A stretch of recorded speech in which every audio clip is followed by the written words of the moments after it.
Welcome to the deep dive. We often talk about introversion, in terms of what we see on the outside. The quiet person at the party, maybe leaving early, but those are just, well, the boundaries, aren't they? Today, we're not just looking at the fence. We want to step inside that private garden. We're here to try and uncover the secret, maybe profound loves of quiet personalities. Those passions they often keep private. Not really out of secrecy, maybe, but because they're sources of such deep, vital nourishment.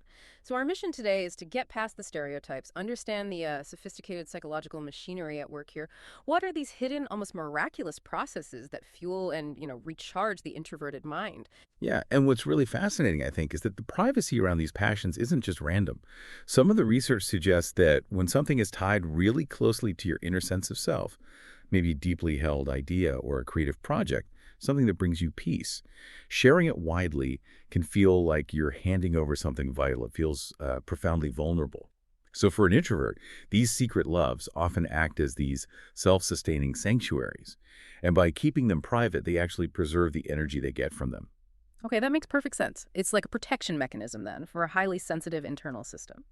All right, let's unpack this, starting with maybe the very first love, how introverts actually consume or experience the world around them. So, most people probably think of engagement as something loud, something active, but what the sources seem to highlight is this fundamental truth. For introverts, the purest engagement is often quiet, detailed observation. It's not just passive viewing, is it? It's more like high fidelity sensory input. Precisely. Yeah. If you look at the cognitive processes involved, introverts often show a greater depth of processing when they're taking in things from their environment.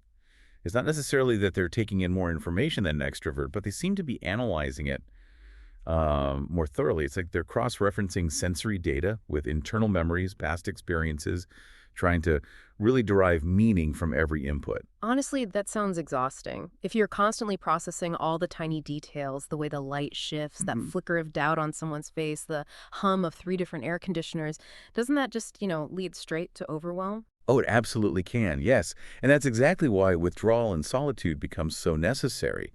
But the payoff is what makes it a secret love, right? That depth of analysis actually leads to a much greater sense of certainty, of understanding. It's almost like having a superior internal modeling system. Yeah. So when they notice that slight shift in body language that signals discomfort, they don't just react. They integrate that tiny detail. And that integration leads to a deeper, more predictive understanding of the social environment. Okay. So the internal reward isn't triggered by the external action, but by the cognitive closure. By putting those pieces together, they get that sense of happiness and wonder, as the research puts it, derived from really authentic, detailed understanding, like a quiet win over ambiguity. Exactly right. And it doesn't matter if they're, say, absorbed in the tiny ecosystem on a forest floor, or maybe people watching in a busy city square trying to figure out the unspoken rules. The mechanism's the same, seeking genuine understanding through really high-quality input. The key, I think, is respecting their need to just absorb without that external pressure to immediately comment or, participate. Okay, so if the introvert is processing the world with that kind of intensity, it starts to make a lot more sense why large groups become so draining. The constant context switching you need in a multi-person conversation, monitoring multiple inputs, different conversational threads, that must feel like a huge cognitive tax. That's a perfect way to describe it, a cognitive tax. Yeah. Large groups demand rapid, maybe shallower processing and constant external monitoring. It just depletes their energy reserves really quickly. The secret love, then, becomes that one-on-one interaction, is where that high-fidelity observation we were just talking about finally finds a recipient that kind of matches its intensity. Right. And here's where it gets really interesting, I think, and why it's more than just preferring quiet. The sources suggest these intimate chats are valued because they move almost immediately to a deeper, more meaningful level.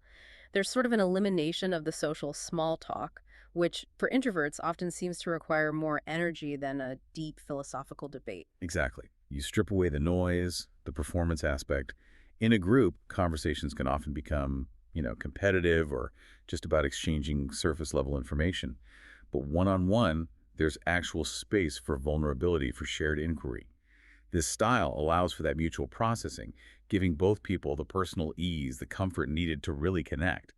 It's about feeling heard and having their detailed observations kind of validated by another person. Okay, but I have to challenge this a little bit. If they thrive on this deep, high level connection, doesn't that make them potentially vulnerable to like emotional overinvestment? If they pour so much cognitive and emotional energy into one person, what happens if that relationship shifts or ends? That's a really crucial point. Absolutely. The risk of overinvestment is definitely real, precisely because the connection is so meaningful. However, the data seems to suggest that for introverts, the process itself, forming that deep bond, that slow, careful unfolding of ideas and trust, is rewarding in itself. It's somewhat independent of immediate external validation. They value the quality of the interaction, not necessarily the quantity of people involved. And that quality helps sustain the relationship through um, intellectual and emotional rigor. It's the difference, maybe, between seeking external applause and finding internal resonance. All right, moving from that high quality social engagement to high intensity mental activity, intellectual stimulation. If there's one thing that really seems to define the introverted experience, it's the profound fulfillment they get from challenging the mind, engaging in serious critical thinking. Definitely. For this personality type, intellectual activity isn't just, a fun pastime. It's often positioned in the research as being more intrinsically rewarding than social stimulation. It acts almost like a kind of mental metabolism for them. They tend to be inherently curious, find real joy in exploring complex, abstract ideas through deep thinking philosophical discussions, because it lets them expand their own self-concept, their understanding of the world. So, why does this take precedence over external activity? I'm guessing it has to do with how effort feels, maybe? Like navigating complex social cues is effortful in a draining way, but diving into a complex research paper or philosophical problem is effortful in a way that actually generates an internal reward. Exactly. That's a great way to put it. When they engage in deep thinking, reading, research, meditation, things like that, they're leveraging their natural strengths, concentration, depth of focus. This is a low stimulation but high engagement activity. It provides a direct path to problem solving and potentially self-actualization. It's their way of constantly broadening their perspective of the world without the drain of mediating constant external feedback. And this isn't just like an anecdotal passion, is it? The sources really emphasize a crucial mental health finding here that regular engagement in these stimulating introspective activities has verifiable positive effects, specifically in reducing chronic stress and anxiety. Yes, it provides a necessary grounding. It really does. By dedicating time to activities that require that deep solo analysis, they're essentially regulating their own central nervous system. Mm. It's a method of achieving cognitive control in a world that can feel overwhelming. So this isn't just a hobby they happen to prefer. It often functions as a necessary component of their emotional stability and overall well-being. They need that time to internally process the high-detail world they're constantly observing. Which brings us then to our final secret love. And this one seems maybe less cerebral at first glance, but it seems perfectly intertwined with that need for control and reduced anxiety, planning and organizing.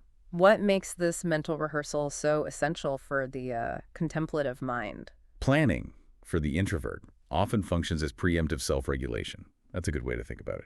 It's the psychological function of creating a stable, predictable structure around future events or tasks. And this is incredibly reassuring, deeply satisfying even, because it minimizes the likelihood of external surprises, which, as we've discussed, are really cognitively draining for them. So they're essentially reflecting on thoughts and goals, mentally walking through every potential step and outcome before they actually take action. Yes, exactly. And the critical working preference, noted in the sources, is the need for solitude during this phase.